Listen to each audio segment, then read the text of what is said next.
Good evening, Bronco fans, and welcome to the premiere episode of the Mile High Horseman podcast on MileHighHuddle.com. I am your host, Corwin, and I have my co-host with me. Turbo Days. And what are we going to be talking about tonight, Jared? We're going to be talking about the Denver Broncos losing to the Seattle Seahawks 26-20 in overtime, and how our defense was able to keep the offense in the game versus the Seattle Seahawks. Okay, let's first talk about Peyton Manning's performance against the Seahawks. I think that he actually did pretty decent, but there was also a couple of overthrown balls, and let's go over for his stats real quick. He was 31 for 49 for 303 yards, which isn't bad, but I was kind of concerned about some of those overthrown passes. Yeah, it seemed like the way he was throwing it, some of them weren't spirals, they were like wobbly. And I was concerned because they were floating up so high for such a long period of time that someone was going to intercept them. There was a couple of them that could have been intercepted. I was freaking out in my couch during the game with my friend Troy, who was watching the game with me. And yeah, I was concerned about the way he's how they're not spiraling and not throwing so fast. But at the end of the game, those long passes at the end, they were nice and fast, and the spirals were going really good. So I don't know what his thing was during the game where he was floating them at one point, and then how they were going really quick the end of the second half. So. Okay, let's go into the scoring summary for this game. First, we start off in the first quarter. It was Stephen Hauschka with the 20-yard field goal. They led it 3-0 at that point. Let me try that again. Let's first get into the story. Jesus, let me try this again. Okay, let's get into the scoring. Sorry. The possession with Monte Ball was the first possession. Yeah, we should talk about that first. Sorry. Okay, well, I don't know now. So, well, whatever. Let me just get into the scoring summary, and then I guess we could talk about that. You know what we should do? Okay, you know what we should have done? We should just got right into the scoring summary. What you think? Like how talk about like the stats and stuff like that. Yeah, I think turnover for points was like 14, or like they got like 14 or 17 points from friggin' turnovers from us. Yeah. So I'd say 14 points safely. Okay, well, let me get into the scoring summary then. All right. Well, in 3, 2, 1. Okay, let's first get into the scoring summary for this game. We first started off in the first quarter with Stephen Hauschka with the 20-yard field goal, which he made it 3-0 for the Seahawks. But Brian McManus made a 24-yard field goal to tie it up in the first quarter. Second quarter is where it started to fall apart for the Broncos after a Monte Ball fumble.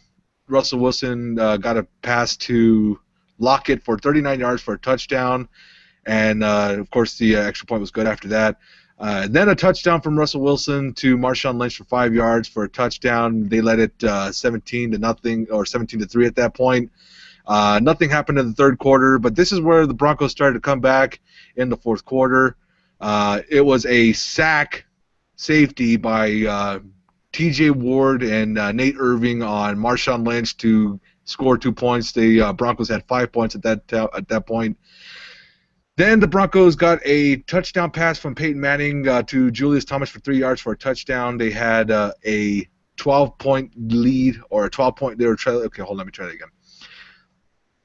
Then later on in the fourth quarter, with 9:24 on the clock, Peyton Manning was a shovel pass to Julius Thomas for 3 yards, touchdown. Okay, that was kind of scatterbrained. Let me try that again. Then in okay, let me try this again. God damn it. Mm-hmm. Then 9:24 into the fourth quarter, Peyton Manning with the shovel pass to Julius Thomas for 3 yards for a touchdown. The Broncos had 12 points at that point, and we're still down by 5 points. The extra point was good. Then a field goal by the Seahawks, and at that point the Broncos were down 8 points. Nothing was going good for the Broncos at that point, and after the Seahawks made the first down, it looked like the Broncos weren't going to come back. But the Broncos defense was able to step up and stop them, and with I think it was a little less than a minute to go in the rest of the game. It was like 59 seconds or something like that. Peyton Manning has no timeouts, has to drive 80 yards, and, of course, Peyton Manning, being clutch as he always is, touchdown pass to Jacob Tamme for 26 yards for the touchdown. 2-point conversion is good. Going into overtime, Broncos lose the coin toss to the Seahawks. They did the same thing we did. They drove 80 yards, and I think at that point the Broncos defense was just tired, and Marshawn Lynch ended up getting the game-winning touchdown. So what was your thoughts on this game, Jared? Yeah, Peyton Manning doing some. I mean, he hasn't been behind. Been behind for quite a few games. I mean, we're always in the lead normally, so having him behind with like 1 minute remaining, he hasn't been in that situation for in quite a while because we're scoring 30, 40 points a game. Like last year was. This is a whole different year, different season, but with no timeouts, it was really cool to see him in that predicament and see how he would react having no timeouts. And he did superbly. He did exactly what I wanted him to do, go down the field. Everything was working out really well during that drive. And let's talk a little bit about our running game because, man, if anything needs a big upgrade during this bye week, it's that running game. Because, I mean, look, our leading receiver was Monte Ball, who only had 14 carries for 38 yards. That's pretty bad. Yes, that was the worst showing so far this year for our running backs. I thought Monte Ball did good the first week and the second week. Maybe it was just the Seattle defense being so good with the run game, with the run defense. But yeah, I don't know what the deal was. Like maybe it was their defense was just so good. But yeah, I don't know why they haven't given Juwan Thompson a chance yet. A guy who proved himself in the preseason, and I definitely took notice of him.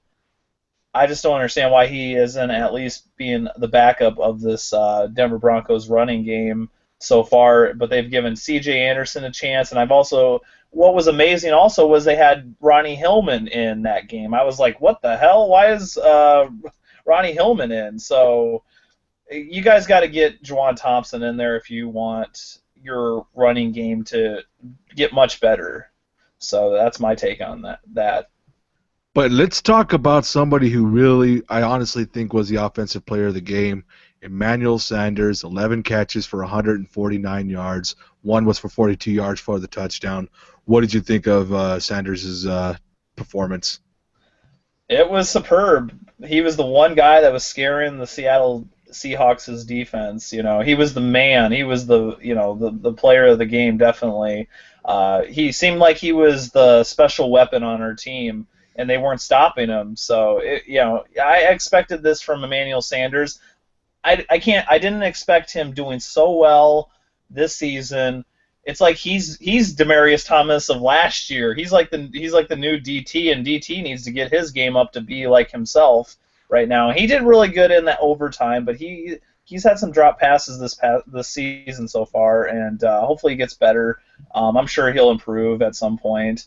But Emmanuel Sanders, you're absolutely great. I'm glad we picked you up from Pittsburgh. I thought it was a steal to get you from to the Denver Broncos. So that's my take on Emmanuel Sanders during this game. Now let's talk a little bit about that fourth quarter where the Broncos started to start the rally. We all know what started it. It was the safety that really started that rally for the Broncos. Yeah, DeMarcus Ware, he was the first person to have contact with Marshawn Lynch. Ended up knocking him back a little bit, and then all the other Bronco players started ganging him up and just nailing him to the ground for that safety. It was a lovely play. I loved seeing that play. I'd love to see the instant replay over and over again of that. So I absolutely loved it. That brought some momentum definitely to our team to get the ball back, also to get some more points possibly. And yeah, it was the best play of the game in my opinion. So. Yeah, because excuse me. Yeah, because that definitely turned it around for the Broncos, and that really got them fired up to really make the comeback. But moving on. What did you think of Demaryius Thomas's awesome catch? Yeah, I know someone said it was Catch of the Year nomination. I would say so because there was like 2/3 corners on Demaryius Thomas, as well as the corner of the year, Richard Sherman, that says he's like the all-time greatest, or or at least active right now currently, and he was beaten by DT, and DT, I can't believe it stayed in with his two legs, in the end zone. To look over that instant replay and see him grab that catch was absolutely great. Like I said previously, I did like DeMarcus Ware's safety, because that pretty much brought the momentum back to Denver and got us hyped up to do many other things like that, to send it to overtime in that 2-point conversion. So, but Demaryius Thomas, that was definitely a glimpse of what you definitely can bring to the table with the Denver Broncos. Now let's talk about. I gotta talk about this. Let's talk about the 80-yard drive with 59 seconds left, no timeouts. Have to get 8 points. What were your thoughts on that drive? I didn't think that the Broncos could get it done, to be perfectly honest with you. I thought there was no way the Broncos were going to even try to even have a slight chance of tying up that ball game. Well, they were throwing it near the sideline, which that was great. That's what you got to do. It seemed. I think the Seahawks might have had a timeout. There was some weird timeout at one point, but the drive was immaculate. It was absolutely what I wanted to see. There was a couple deep throws that we grabbed the possession and the catch, and it worked out just fine. So.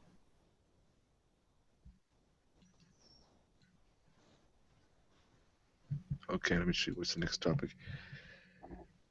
So, in your overall opinion, what do you think of this? Okay, let me try to. No, okay, hold on. Let me try this again. So, what are your honest opinion? I mean, do you honestly? Okay, let me try this again. Damn it. We got 5 minutes, by the way. So, in your honest opinion, do you think the Broncos would have won that game if they would have won the coin toss? I think there's definitely a possibility. I mean, I thought if we would have got that coin toss, that would have been enough momentum to seal the deal for us. I think we would have been able to get down the field. I think we would have went all out, and we would have went maybe on 4th down and said screw the field goal and go for the kill. That's my opinion. I mean, like, I don't mean to interrupt, but I honestly think both defenses were so tired that I think if the Broncos would have won that coin toss, I don't think there was a doubt in my mind the Broncos would have won that football game, just because of how fired up they were from that from that fourth quarter going into overtime. I think that they would have won that game, no doubt. Yeah, and I want to say that, like, Richard Sherman, these guys on defense for the Seattle Seahawks, they were different than in the Super Bowl. The Super Bowl, they were absolutely awesome. This one, they were showing some weaknesses, and it was nice to see that. So they're not superhuman. They are just regular people, and I believe the Broncos, showed that they can be beaten. The Super Bowl champs can be beaten. They might have last year they might have had one of the greatest defenses of all time, but this year the Broncos might be able to go farther this year, to win the Super Bowl possibly, if it comes to that, hopefully in the future. Okay, so to wrap this up, do you think this was a moral victory for the Broncos? Yes, definitely. I mean, we were down, I believe it was like 17-3 at halftime. It could have been a blowout at any given point when Stephen Hushka missed the field goal. That gave us momentum. Then that, DeMarcus Ware getting that to help get Marshawn Lynch to go to the end zone and be tackled to get a safety. That was more momentum. It kept coming after Stephen Hushka missed that field goal, but it was very close to becoming a blowout. We were on the very thin line for a blowout this game. So. Yeah, I absolutely think this is a moral victory for the Broncos because, yes, we all know that we ended up with the L, but, we proved this last week we could compete with the Super Bowl contender and a Super Bowl caliber team, Super Bowl champions. So, yeah, I was definitely impressed by this game. I wasn't really happy with the outcome, obviously, but, I was very, very happy with this game, and I was very happy with that performance in the second half. And, as long as we can get it together with that running game and, the defense starts to step up just a little bit more, I think the defense played great, but there is still a couple missed tackles here and there, and, there is still a little bit more work to be done, but I do believe that this team can be successful and can be a Super Bowl contender. Yes. I think the defense has improved from last year. I mean, you got Talib, TJ Ward, and DeMarcus Ware. They've already shown great signs of improvement to our defense, and they're becoming playmakers. And this is even without Danny Trevathan, our linebacker, which, he'll be back probably week 5 or so. So that's my take on our defense. I think they did in my opinion, I think they did better than our offense this week because our defense kept our team alive from, becoming a blowout because it was very close to becoming one. So. Okay, guys. Well, thank you guys for joining us tonight. Thank you guys for giving us a chance to be on here. If you guys want to get in contact with us, if you have any questions or comments for me or Jared, just email us at mhhshow@gmail.com. And if you want to follow me at my Twitter, I am at Corwin11412. And I don't know if Jared had one or not. I'm not sure. Let me try that again. Yeah. I don't have one. To screw that. Yeah, let me try that again. LamboFun@yahoo.com. You can just do Yeah. that if you want to. Yeah, You don't have to. Let me try it again. So. Just yours is fine if you want. Okay. All right. Oh, Yeah, screw it. That console, just put mine on there. Screw it. Okay. If this is going to be professional, we might as well have both of ours. Okay.